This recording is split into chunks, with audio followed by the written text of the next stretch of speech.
Bienvenue dans Budget Chéri, le podcast qui parle d'argent, de thunes, de pognon de manière simple, décontractée et fun.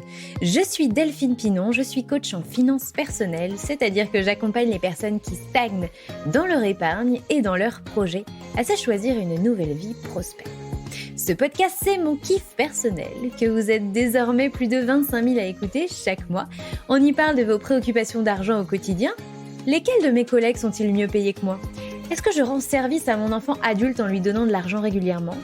Est-ce que je fais une bonne affaire en achetant en grande quantité pour en avoir d'avance ? Si c'est la première fois que vous écoutez ce podcast, je vous souhaite la bienvenue, mettez-vous à l'aise, on va parler d'argent sans tabou. Vous pouvez me retrouver sur Instagram, Budget Chéri tout simplement. C'est là où je prends la parole le plus souvent. Et il y a aussi le compte de Imo Chéri, ma deuxième activité. Sur ce compte et sur la newsletter qui y est associée, je raconte notamment mes aventures d'apprentie investisseuse immobilier. Et donc vous verrez quelques photos de mes chantiers en cours.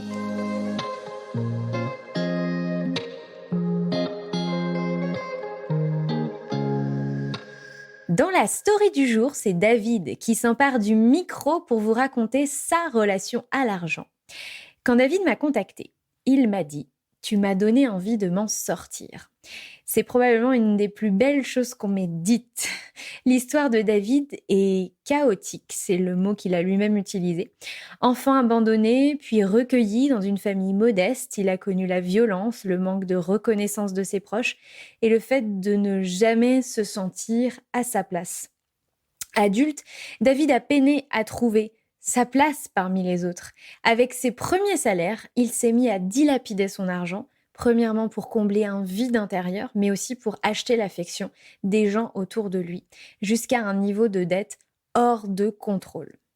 Il a décidé de raconter au micro le fait marquant qui lui a fait prendre conscience de sa situation, très récemment d'ailleurs. Il est depuis ce moment-là dans une croisade personnelle pour se débarrasser de ses dettes et assainir sa vie. Son récit, très émouvant, je vous préviens, son récit très émouvant, c'est comme un engagement qu'il avait envie de prendre publiquement pour s'assurer de ne jamais revenir en arrière et de refaire à nouveau les erreurs qu'il a pu faire par le passé. Je vous laisse découvrir son histoire et je vous retrouve à la fin. Bonjour, je m'appelle David, j'ai 31 ans et je vais vous raconter l'impact que mon enfance chaotique a eu sur ma situation financière jusqu'à présent. Je suis né en Suisse, d'où mon accent qui est accentué. Par rapport à l'enfance, c'est vrai que j'ai beaucoup été mis à droite à gauche, j'ai été placé en famille d'accueil à l'âge d'1 année et demie par rapport à ma mère qui était toxicomane, qui était sous méthadone quand je suis né. Et c'est vrai que j'ai été traîné d'un foyer à un autre jusqu'à que ma famille d'accueil je sois placé jusqu'à l'âge de maintenant.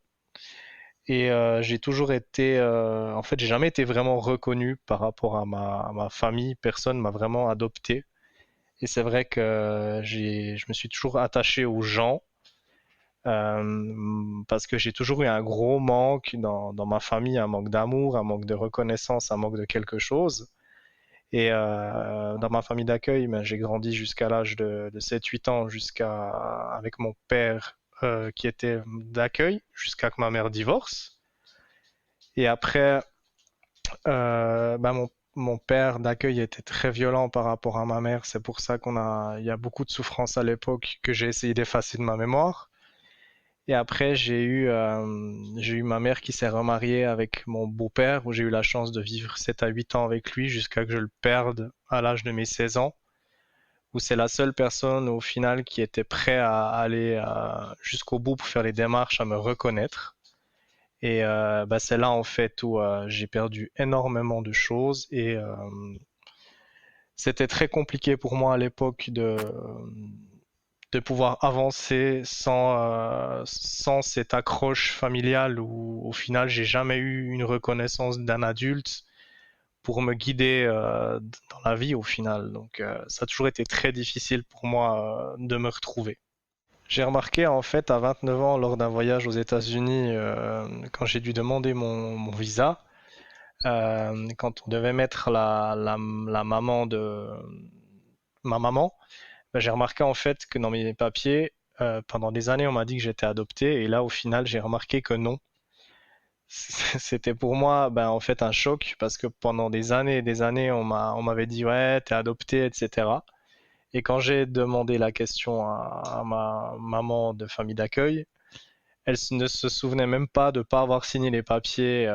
Et c'est là en fait que j'ai tourné le dos à, on va dire, à cette situation qui était pour moi déplorable. Le fait que j'avais pour une deuxième fois un deuxième échec, le fait d'avoir pas été reconnu encore une fois. Et pour moi, clairement, ça a cassé un lien à ce moment-là où j'arrivais plus à savoir qui c'était vraiment, est-ce que pour eux j'étais important, ou est-ce que j'avais été placé dans cette famille d'accueil juste au final pour qu'elle elle récolte une certaine somme par rapport à une rente d'orphelin. Ce qu'il faut pas oublier, c'est que ma maman à l'époque n'avait pas un grand revenu par rapport à l'éducation, en sachant qu'elle était coiffeuse.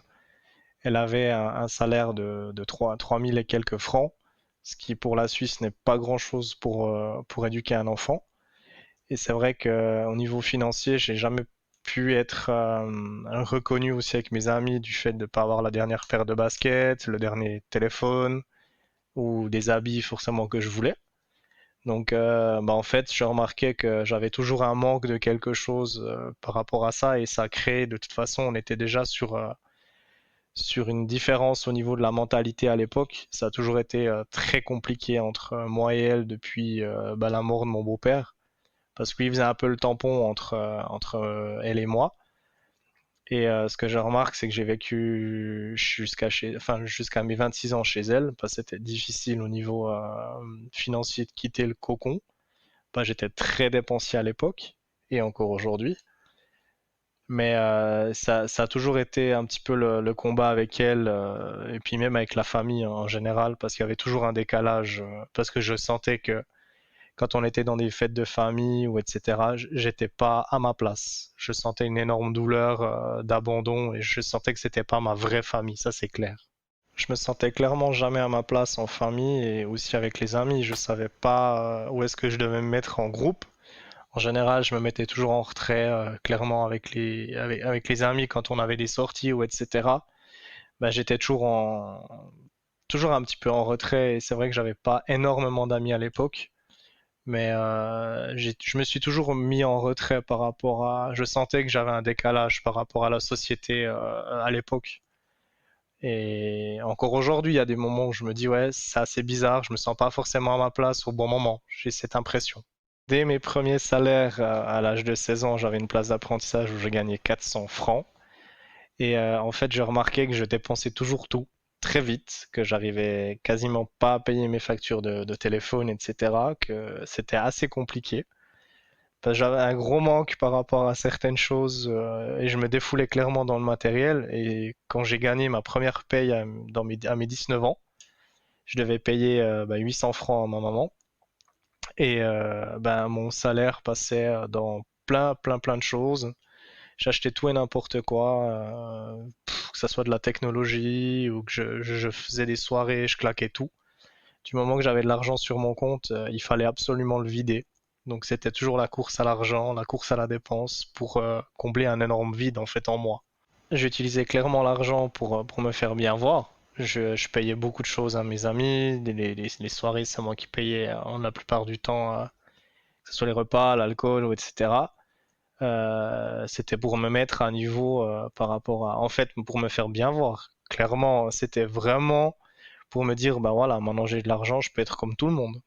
C'est vrai que dans la société à l'époque, en tout cas, même encore aujourd'hui, hein, quand on a de l'argent, on se dit ouais, le pouvoir, etc. On est bien vu. Donc dans mes premiers salaires, clairement, moi je me disais, ben voilà, je vais m'acheter une petite voiture, comme ça je pourrais prendre mes amis. J'étais tout le temps là pour eux. Dès qu'on me demandait, je me disais, ouais, là, je viens te chercher, je te ramène le soir, etc. Je prenais en général 3 4 personnes dans la voiture, je les ramenais jusqu'à 2 3 heures du matin. Je me tapais des fois 200 bornes le soir pour rentrer. Mais clairement, parce que je voulais être bien vu, et puis de me dire, ouais, voilà, maintenant j'ai de l'argent, je peux être un peu comme tout le monde, et puis je peux être enfin accepté, puis être à la hauteur de la société à l'époque, clairement.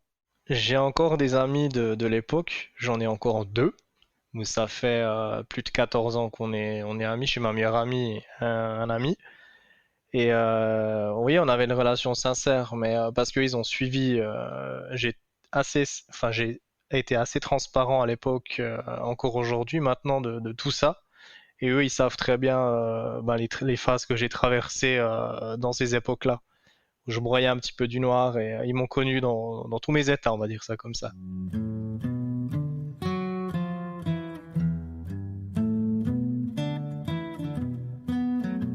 Je travaille dans une grande société où j'ai un salaire net de 5 129 francs. Et en fait, normalement, avec ce salaire-là, je serais censé être un peu plus haut que la moyenne en Suisse, en sachant que c'est 4000 francs. Et je devrais avoir un train de vie plutôt correct, et puis ne pas avoir de dettes, et plutôt être bien, avoir une voiture, travailler tranquillement, avoir un logement avec ma conjointe, et je devrais m'en sortir normalement très bien avec ce salaire-là. Mais j'ai beaucoup dépensé par le passé et encore actuellement. Et en fait, je me retrouve avec une énorme dette à l'heure actuelle où ben, mon salaire, en général, passe dans toutes mes factures. Et je suis arrivé à un point où je paye plus de factures que ce que je gagne. Mon premier prêt, c'était à 21 ans. J'ai acheté ma deuxième voiture. Je me suis dit, ben voilà, je me fais plaisir, j'achète une voiture. J'avais fait un crédit de 6000 francs. Et les années ont passé, je me suis dit, ouais, elle commence à être vieille. Puis je fais un deuxième crédit, en sachant que j'avais pas fini le premier. Donc je crois que j'avais 24 ans. Le montant devait s'élever à, en tout cas, entre 10 et 12 000. Et ainsi de suite. J'ai toujours, en fait, j'ai pas fini de payer mon crédit, je l'ai toujours prolongé, en sachant que le taux d'intérêt à chaque fois montait. Et là, je suis arrivé, il y a quelques années, j'ai pris une voiture qui m'a lâché dans les mains et j'ai dû encore reprolonger le crédit qui a été le plus haut. Et aujourd'hui, j'ai une dette à la banque, rien que pour mon crédit bancaire, de 36 000 francs, avec un intérêt complet qui me donne un crédit à 42 000 francs à payer sur 7 ans. Enfin, le crédit auto n'était pas le seul crédit à la consommation. Je partais en voyage, j'avais pas forcément l'argent actuel, enfin qu'il fallait tout de suite. Alors je me suis dit bon bah je fais une carte Visa, une deuxième carte Visa, une troisième et une quatrième. Puis au final, ben, on se dit ben la dette complète s'élève à 60 000 francs. Avec tout ça, ben je me retrouve avec une dette qui est beaucoup trop grande par rapport à mon salaire. Ça fait plusieurs années que je suis dans une situation où en fait je me rendais pas compte de l'impact que ça avait sur mes finances, parce que moi je me disais ouais c'est bon, t'as assez d'argent pour payer ça, donc tu payes tes tranches de crédit à 400, 500, puis tout d'un coup tes tranches de crédit s'augmentent à 600 francs rien que pour les crédits voitures, plus encore les cartes Visa, puis un jour je remarque que j'ai des 5500, 6200 francs de factures à payer, et là ben j'ai fait appel à un conseiller financier pour une déclaration d'impôt, et quand je lui ai donné ben, tout ce qui était par rapport à mes dettes, il est revenu 2 semaines après, puis il m'a dit, écoute, ben là, c'est rouge foncé, donc c'est maintenant ou jamais pour t'en sortir, parce que tu as quelques milliers de francs de pas pouvoir te retourner par rapport à la situation actuelle, clairement. J'ai remarqué à plusieurs reprises que ben, quand je payais des factures, ben, au final, des fois, il y a des mois, je me retrouvais avec 200 ou 300 francs. Et en fait, j'étais toujours en train de fermer les yeux par rapport à la situation parce que je pense que j'avais pas envie de voir la situation dans laquelle je m'étais mise. Et en fait, quand il m'a dit ça, ben, c'est là où je me suis rendu compte que mon train de vie n'était plus du tout adapté à mon salaire actuel. Et clairement, ben, il y a quelques mois, j'avais changé de travail. J'ai gagné 400 francs de plus, pardon. Et ben, c'est ce que je remarquais, je dépensais encore plus, parce que plus je gagnais, plus je dépensais. Dès que j'avais une augmentation de 100 francs, 200 francs, je dépensais plus et mon train de vie, ben, il augmentait. Je me disais, bah tiens, tu gagnes plus, alors tu vas acheter une voiture. Et on est tellement dans un cycle où on se rend pas compte des erreurs qu'on fait à ce moment-là, de se surendetter. On va dans un magasin, ouais, une carte de crédit, bah tiens, je ferai une carte de crédit, on dépense le plafond, et etc. Puis le jour où on remarque que les factures ben, sont compliquées à payer, Bon, on est encore dans le déni jusqu'à qu'un professionnel nous dise, bah, à ce moment-là, bah, cette fois, il faut arrêter parce que tu vas te retrouver sous un pont si tu continues comme ça. Donc, c'est à ce moment-là où je me suis vraiment rendu compte de la situation. Mais j'étais clairement dans le déni depuis plus de 10 ans.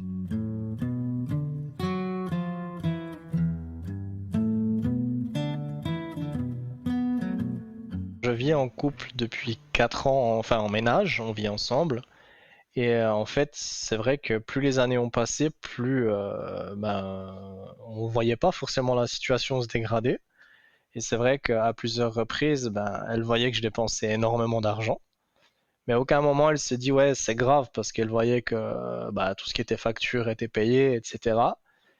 Mais elle, au niveau de la relation avec l'argent, elle a toujours aussi été un petit peu dépensière. Elle se faisait plaisir. Elle était sur Zalando. Elle disait ah bah tiens je vais faire une commande. Je commande pour 200, 300, 400 francs.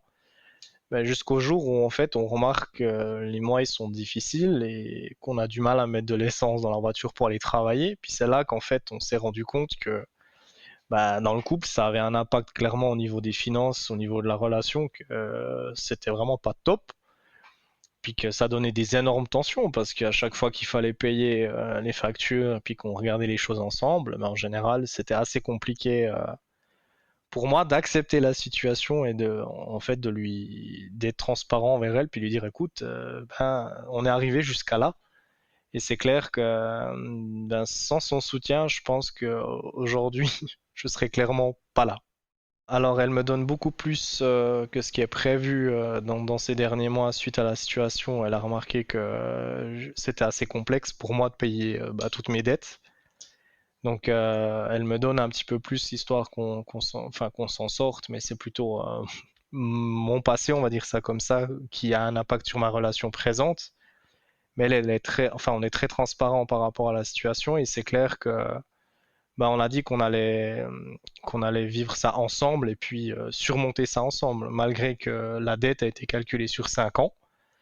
Et malheureusement, ben moi, je voulais construire une vie de famille assez rapidement et c'est ce qu'on remarque au niveau des finances. En fait, c'est pas possible. Donc, ben, on se soutient l'un et l'autre, mais c'est vrai que sans son soutien actuel financier, je pense que ça serait très très compliqué pour moi actuellement.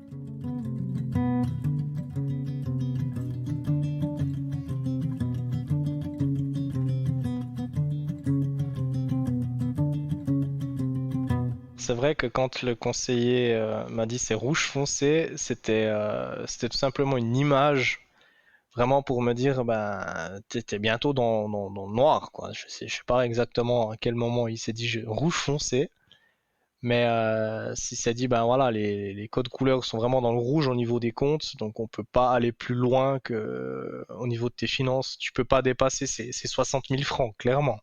La suite par rapport à ces 60 000 francs de dette, c'était clairement le fait que je puisse plus payer mes factures. En Suisse, c'est compliqué le système parce que je sais qu'il y a plusieurs moyens de s'en sortir, mais c'est assez complexe parce qu'on dit toujours en Suisse, être endetté, ça sert à rien parce que c'est pas en étant endetté que tu payes moins d'impôts. Ta déclaration de dette, tu peux être à 200 000 francs, mais tes impôts, tu vas devoir les payer. Donc la situation était très complexe. C'est pour ça qu'il m'avait dit rouge foncé. Mais après ça, on se retrouve aux poursuites. Les poursuites, alors tu as une saisie de salaire et c'est eux qui gèrent par rapport à ça. Et si on n'arrive pas à ce moment-là à s'en sortir, bah, c'est les sociaux. Les sociaux, c'est en fait une fois que tu y rentres, comme on dit tout le temps, on n'y sort pas. Parce que c'est des gens qui calculent le strict minimum et puis bah, du moment de tout ce qu'ils te donnent, le jour où tu ressors de ça, bah, tu vas devoir les rembourser. Donc la plupart des gens qui rentrent là-dedans, ils n'arrivent pas à en sortir. Pour la Suisse, les sociaux, mais en fait c'est l'aide sociale en Suisse, comme c'est dit. En fait, c'est une constitution de dernier recours, comme on dit, où en fait, ben, après les poursuites, ben, on tombe là-dedans. Puis en fait, c'est vraiment comment dire, une institution pour ben, prendre la totalité de tes dettes. Puis eux, ils te donnent vraiment le minimum pour vivre. Et puis en fait, c'est assez compliqué de s'en sortir clairement quand on est à l'aide sociale par rapport aux dépenses, etc., ben, eux, ils regardent tout. Il y a des choses où ben, tout ce qui est assurance maladie, ils vont prendre en charge. Mais une fois que tu es employé et que tu tombes là-dedans, ben, ton salaire, tu ne le vois plus. Ça va chez eux et eux, ils en font ce qu'ils veulent, clairement. Le jour où mon conseiller est venu à la maison puis m'a dit c'est rouge foncé, à ce moment-là, on s'est dit bon ben, il m'a dit ça va pas.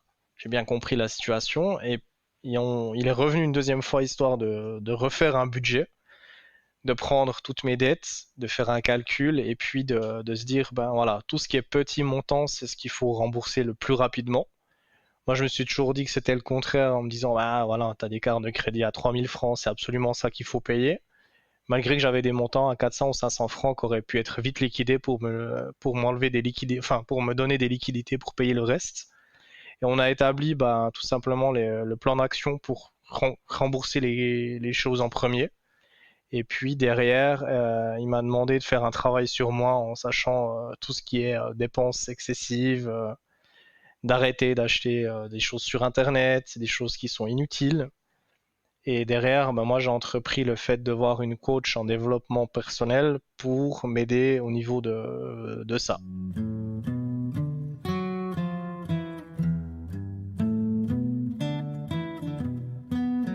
En fait, le moment où on a mis un plan d'action, je me suis dit, ben tiens, moi qui écoute souvent des podcasts, je vais aller chercher des trucs sur le budget, comment réaliser un budget, ou etc. Et je suis arrivé sur Budget Chéri où c'est vrai qu'avec au niveau du développement personnel, le podcast et mon conseiller financier, en mettant en fait les trois l'un dans l'autre, en fait, ça se complétait vraiment du fait de me dire, ben, t'as besoin de tout ça pour faire une enveloppe pour remarquer à quel point tu dépenses de l'argent dans des choses qui sont pas du tout essentielles, comme des montres connectées ou changer de téléphone tous les 3 mois. Là, j'ai réalisé à quel point c'est débile. Et c'est là où je me suis dit, en fait, le développement personnel, ça aide vraiment à travailler sur des fois, on a des impulsions, on n'est pas bien, ça va pas parce qu'on se sent seul ou on a des mauvaises journées ou voilà, ça va pas. Puis on se dit, bah tiens, je vais aller me défouler sur Internet, puis je vais dépenser 300 balles dans un truc qui me sert à rien, qui va finir dans un tiroir. Bah ça, le développement personnel, ça m'a clairement aidé à ne plus dépenser et puis à gérer certaines émotions différemment.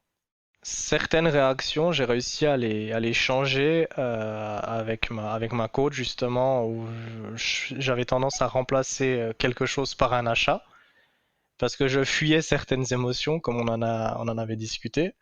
Et c'est vrai que elle m'apprend à gérer certaines émotions et en fait à les confronter. Comme elle me dit souvent, on a plusieurs voix dans notre tête qui nous parlent et il faut savoir les accepter et puis bah, les laisser parler, pas toujours les confronter. Moi, j'étais sans arrêt dans la confrontation, ce qui me mettait au final à me dire, bah, tiens, je vais me connecter sur un site, ça va pas, je vais dépenser de l'argent pour des choses qui me servent à rien au final, parce que le jour où je l'ai, eh ben, je suis content l'espace de quelques secondes, puis après, ben, c'était vite retombé. Et en fait, elle a remarqué que j'avais vraiment pas besoin de ça. Enfin, j'ai remarqué que j'avais plus besoin de ça pour être vraiment heureux, quoi. Si j'étais très matérialiste jusqu'au 1er février, on va dire ça comme ça. Aujourd'hui, ça fait un mois que j'ai rien acheté sur Internet et je suis en pleine forme, je me sens bien et j'ai jamais été aussi heureux de ma vie. Ce que je remarque, c'est qu'aujourd'hui, ben, le chemin, il est encore très très long. On avait dit 5 ans pour rembourser mes dettes. Moi, j'ai un objectif de le faire en 2 ou 3. C'est un peu osé de ma part. Moi, je dis qu'il faut être culotté dans la vie pour avancer. Mais je me dis que en fait, c'est possible. C'est possible en écoutant des podcasts avec des gens qui ont réussi. Et ben moi, ça me donne envie d'avancer puis de me dire que c'est possible de s'en sortir. C'est vrai que là, je suis encore en plein dedans, c'est tout nouveau, mais j'avais pas cette adrénaline pour m'en sortir, parce qu'avant j'avais toujours tendance à fermer les yeux, et maintenant j'ai vraiment les yeux grands ouverts sur l'objectif de sortir de ce tunnel, puis de voir la lumière, puis d'avoir une vie qui n'est pas matérialiste, mais plutôt profiter de chaque instant avec les gens. Ah, quand on ouvre les yeux, on se dit qu'on a perdu beaucoup d'années à être un peu débile, on va dire ça comme ça, à se dire bah tiens, ça c'est cool, je suis heureux d'avoir ça, puis au final, on a perdu du temps avec des choses sans importance. Donc ouvrir les yeux, c'est remarquer à quel point c'est important d'être bien accompagné et de faire attention aux autres, et puis d'arrêter de se prendre la tête pour des conneries ou se dire bah tiens, j'aimerais une montre connectée, j'aimerais le dernier modèle, puis se créer un besoin en fait où il n'y en a pas. Clairement. Mon message, ça serait tout simplement de se dire qu'une situation comme ça, tout le monde peut y arriver. On se dit non, c'est pas possible, mais il faut pas oublier qu'on est dans une société de surconsommation où à chaque fois on va te mettre des affiches avec tous les derniers téléphones, les nouvelles voitures, etc. Des collègues qui vont dire ouais, t'as pas ton dernier iPhone, etc. Donc on évite de tomber là-dedans. Mais il faut être authentique. Ça, c'est la chose la plus importante. Et puis de faire face à la situation, du fait que c'est possible de s'en sortir, et ben c'est faisable. Il faut juste avoir les bonnes personnes autour de soi, vraiment de s'entourer et puis de faire face à la situation. Je pense que ça serait le meilleur message que je puisse donner. Merci à tous mes warriors qui ont écouté David jusqu'au bout. Si vous avez envie de lui écrire, envoyez-moi vos messages à contact@budget-chéri.com et je lui transmettrai volontiers, charge à lui ensuite de vous répondre, mais je ne doute pas qu'il le fera. N'oubliez pas de partager cet épisode à vos proches. Vous avez peut-être dans votre entourage, sans le savoir, quelqu'un pour qui ce récit peut faire une vraie différence. Alors faites-leur ce cadeau. Et si vous avez, vous aussi, envie de raconter votre histoire derrière le micro et inspirer d'autres gens, eh bien tout simplement, écrivez-moi. L'adresse, je viens de vous la donner. D'ailleurs, je voudrais remercier tous ceux qui acceptent de partager leur vie dans ces stories. C'est leur intimité, parfois c'est douloureux, et ils acceptent de vous livrer ça. Donc c'est un vrai acte de générosité. Parce que moi, je ne serais pas capable de retranscrire ça, de vous retranscrire ça, si je devais le raconter. Rien ne remplace la puissance de leur récit parce que c'est eux qui le racontent. Voilà, donc encore une fois, merci infiniment pour ce qu'ils acceptent de faire et puis de vous donner surtout. Voilà, moi je vous dis tout simplement à très bientôt pour un nouvel épisode. D'ici là, prenez soin de vous et de vos finances. Ciao, bye bye.